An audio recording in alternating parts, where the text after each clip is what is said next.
There are moments in life when something seems to call us from within the invisible. You may feel that you did not arrive here by chance.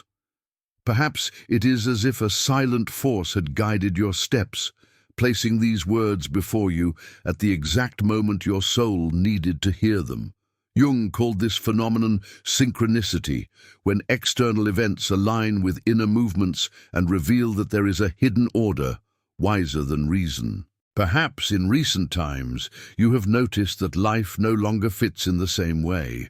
What once seemed natural now feels strange, artificial. Conversations that once gave you energy have become empty. Relationships that once seemed solid have begun to lose meaning. There is a fatigue that rest cannot cure, a tension that does not fade, a silence that insists on settling in. The body senses before the mind understands. The mask that has sustained your existence up until now no longer fits. Jung said we call persona this social mask we wear to be accepted, but there comes a time when it stops protecting and begins to suffocate. And it is precisely within this discomfort that something greater begins to be born. What appears to be weakness or confusion is, in truth, a rite of passage, an invitation to cross the threshold where the old identity dissolves, making space for the truest self to emerge. If you feel alone in this crossing, remember, thousands walk silently by your side. What is happening in your life right now is not a mistake. It is a calling, a summons to abandon what was never truly yours and to rediscover what has always lived within you. Before we continue, share in the comments, at what point in this crossing do you feel you are? Your words may illuminate the path of another traveler who, at this very moment, is also searching for a sign. Chapter 1. When the mask suffocates, persona, exhaustion, and the body that knows. There is a fatigue that rest cannot cure, an invisible weight that follows every gesture, even the small and ordinary ones. Perhaps you know this feeling. Waking already tired, smiling while something inside you longs for silence, sustaining conversations that feel rehearsed. The body begins to reveal a truth the mind tries to hide. It contracts, gets sick, loses its rhythm. It is the warning that the mask, what Jung called the persona, no longer serves who you are. The persona is the role we learn to wear in order to be accepted. The competent professional, the reliable friend, the obedient child, the perfect partner. For a time, these masks are necessary. They help us navigate the demands of the world, but at some point they become bars. What once offered protection begins to suffocate. It is like carrying heavy clothing under the summer heat. Bearable for a few hours, unbearable when prolonged for years. This incongruence generates symptoms that are often mistaken for simple exhaustion. Insomnia, unexplained pains, anxiety attacks, memory lapses, a void difficult to name. But in truth, it is a calling from the psyche, an inner pressure insisting that you stop living only for the gaze of the other. Jung said the body carries a wisdom the mind has not yet reached. That is why we often feel first in the stomach, in the muscles, in the racing heart, what we can only later translate into words. I can't go on like this anymore. And perhaps this is precisely your moment. If life has lost its flavor, if routine feels automatic, if relationships demand more effort than they offer presence, do not blame yourself for feeling out of place. This is not weakness. It is a sign of transformation. Exhaustion does not come to destroy you, but to reveal that the old way of existing is no longer sustainable. I want to propose to you now a simple exercise. Close your eyes for a few moments and ask your body, not your mind, where it holds the tension. Breathe into that spot and simply listen. Perhaps no immediate answer will come, but the wisdom is there, waiting to be acknowledged. Then write in a notebook, what is my body trying to tell me when I insist on carrying on? It is not necessary to look for logic, only to record. Writing is a bridge between the unconscious and the conscious, and often what once seemed confusing begins to take form before your eyes. The persona does not need to be destroyed, but recognized. It was useful, but now it asks to be set aside, like a coat that has fulfilled its purpose and no longer fits the seasons of the soul. When you begin to heed this calling, the process of individuation, the return to your essence, has already begun. Chapter 2. The Symbolic Death, Crossing the Nameless Desert. There comes a moment in the journey when everything seems to dissolve. The references that once gave meaning no longer hold. Familiar places, bonds that once warmed you, dreams that once moved you. Suddenly, everything loses its color. This is the territory Jung called symbolic death, the necessary disintegration so that something new can be born. Many people mistake this process for depression or failure because vital energy seems withdrawn. But, in truth, it is the soul's retreat. The psyche withdraws like a seed that needs the silence of the earth before it can sprout. That is why solitude intensifies, and even joy seems suspended. It is not the absence of life, it is invisible gestation. The desert is the most precise metaphor. Imagine yourself walking through an endless barren land, with no shade and no water. Everything feels hostile. The silence is absolute. And yet, it is exactly in this emptiness that the miracle of transformation takes place. In the desert, you are confronted only with yourself. No distractions, no external noise to mask the truth. Only you, face to face with what you have always tried to avoid. This liminal state is essential. Jung said that there is no rebirth without dissolution. The old must die for the new to manifest. But this death is not the end. It is the threshold.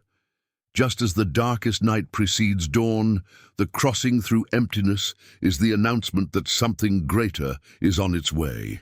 You may be feeling this phase right now, drifting away from people who were once central, noticing that conversations feel hollow, experiencing an inner silence that unsettles you. Do not resist it. This silence is the psychic womb preparing your next way of being. To cross this desert, I suggest a simple practice. Find a moment in your day, turn off external stimuli, and simply breathe deeply. With each exhale, imagine letting die a part of your identity that no longer serves you. With each inhale, allow something new, still unknown, to begin taking up space. Afterwards, write in your journal, "What within me needs to die so that I may be reborn." Let the words flow, uncensored. Unexpected answers may arise, but all of them are seeds of transformation. Remember, the desert is not punishment, it is passage. It is not the end, it is the beginning of a birth that can only happen in silence. Chapter 3. Archetypes in Motion, From Maiden to Sovereign. The feminine journey, in Jung's perspective and that of many later analysts, is not defined merely by age or social roles. It is marked by archetypes, psychic patterns that cross cultures and repeat throughout human stories. One of the most significant movements in this journey is the passage from maiden to sovereign. The maiden represents the beginning, the blossoming. It is the phase of seeking approval, building identity, the need to be seen, loved, and validated by the external gaze. Her energy is one of potential. She does not yet fully know who she is, and therefore relies on the reflection she receives from the world. This stage is necessary, but if prolonged too long, it becomes a prison. Life turns into a constant performance, to please, to fit in, to be validated. With time, and often through pain, loss, or a deep emptiness, the maiden begins to unravel. It is then that the sovereign emerges. The sovereign does not ask for permission. She does not negotiate her essence. Her authority is born from a plunge into her own unconscious, from a descent into the underworld of shadows, from confronting her own truths. This transition does not happen by decree, but by initiation. Something breaks, a relationship that no longer sustains, a job that has lost its meaning, a mirror that no longer returns identity. And then, in the midst of the desert, the sovereign awakens. She carries with her not the desire to be approved, but the certainty that she is already whole. It is here that many experience the dissolution of the father complex, that inner voice demanding perfection, submission, or obedience to figures of authority. When that voice loses power, an inner tribunal is born, no longer governed by external expectations, but by one's own values, which ask for no validation. I would like to propose a simple exercise to anchor this passage. Take a journal and write a list of 3 non-negotiable values, principles that define your sovereignty and that you will not give up, even if it costs approval or comfort. Read them softly out loud and feel their weight within you. This is the beginning of your invisible crown. The passage from maiden to sovereign is, many times, solitary, but it is also profoundly liberating.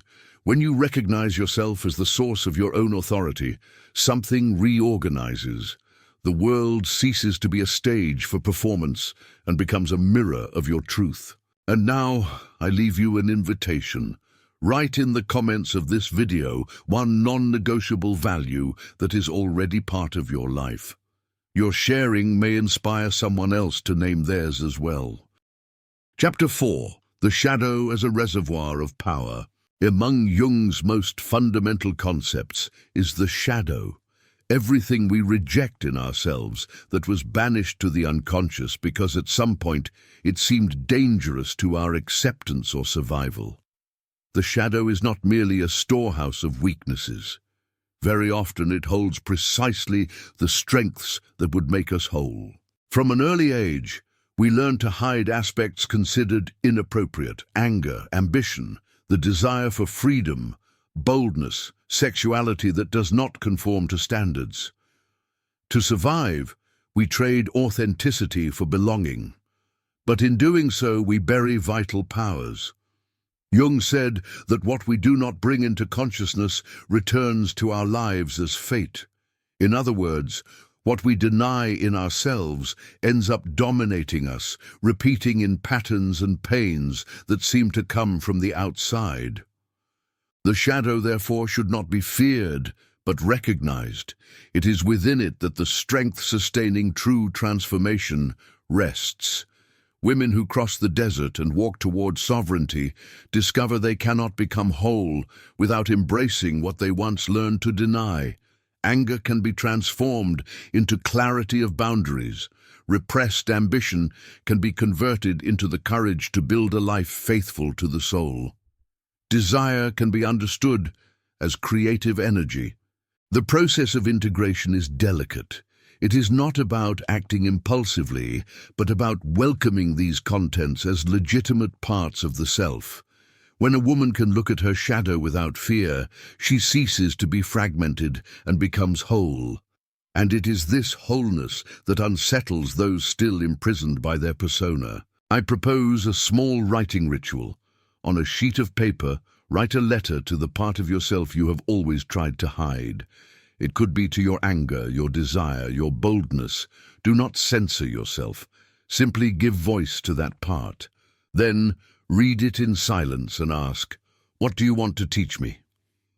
This simple gesture opens a crack of reconciliation with what once seemed dangerous, but is, in truth, a source of power.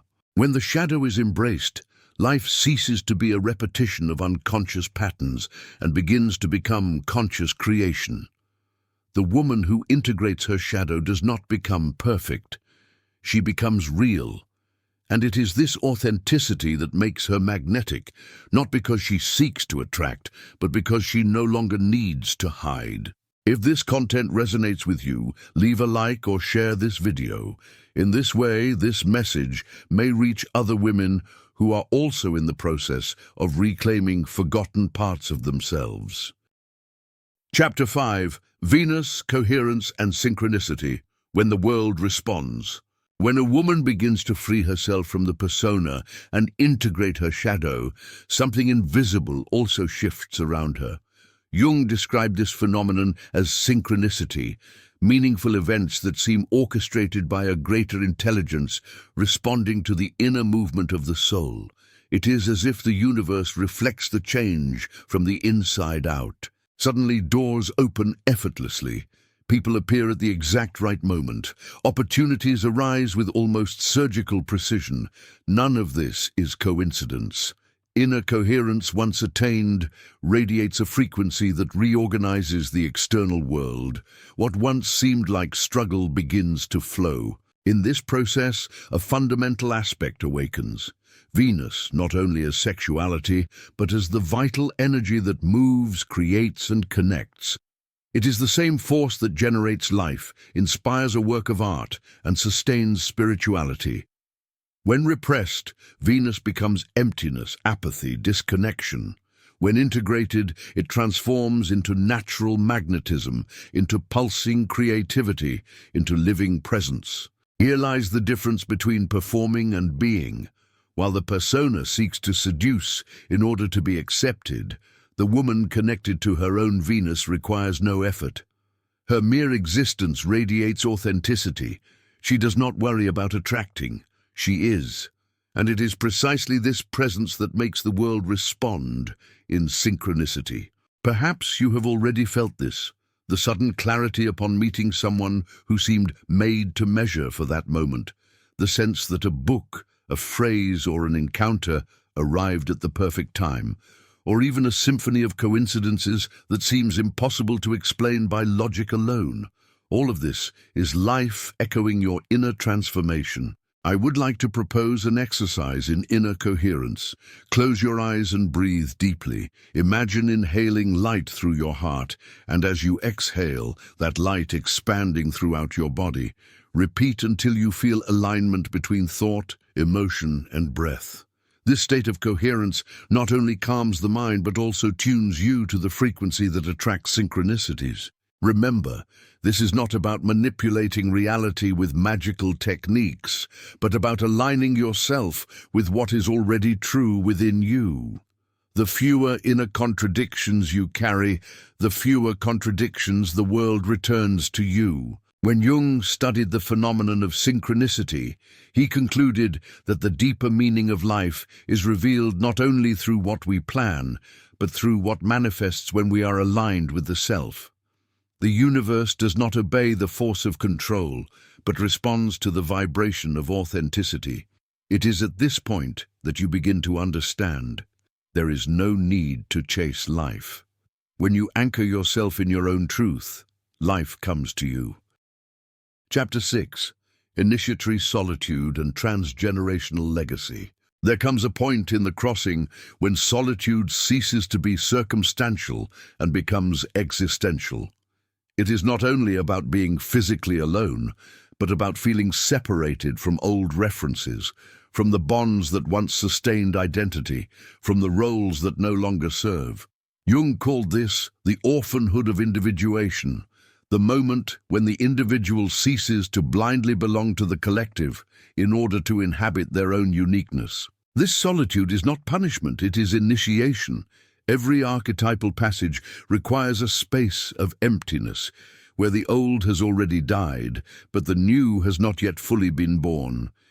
It is like the interval between inhalation and exhalation, a suspended moment in which time seems not to move forward. It is there that consciousness expands. Many confuse this state with abandonment or failure, but in truth it is in this silence that inner sovereignty is consolidated.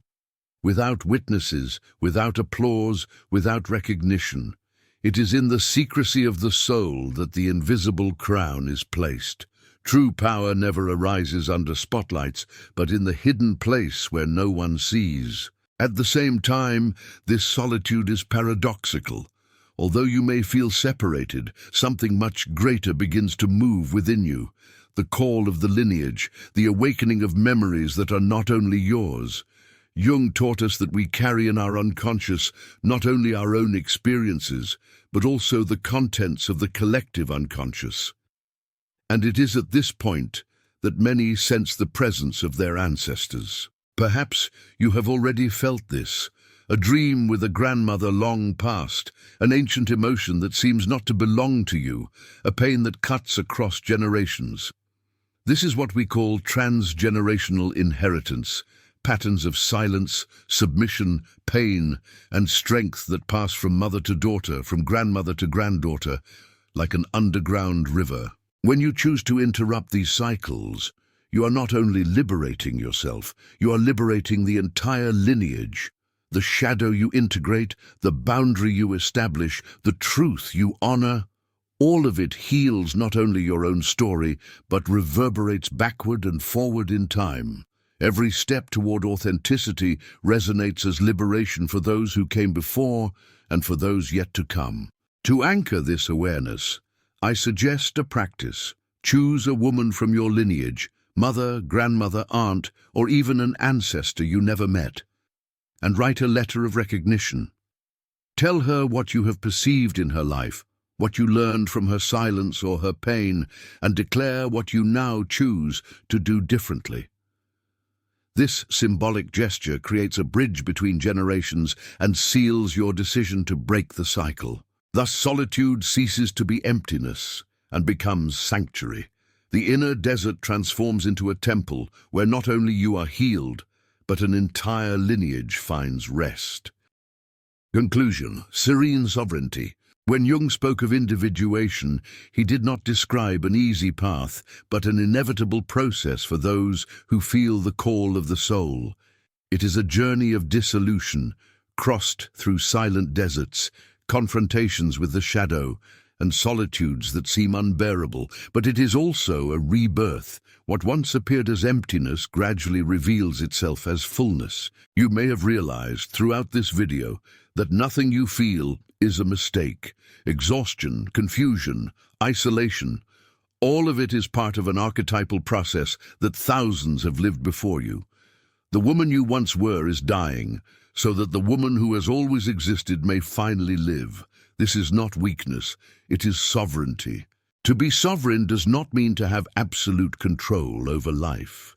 It means carrying within yourself a serene authority that does not depend on external approval or constant validation.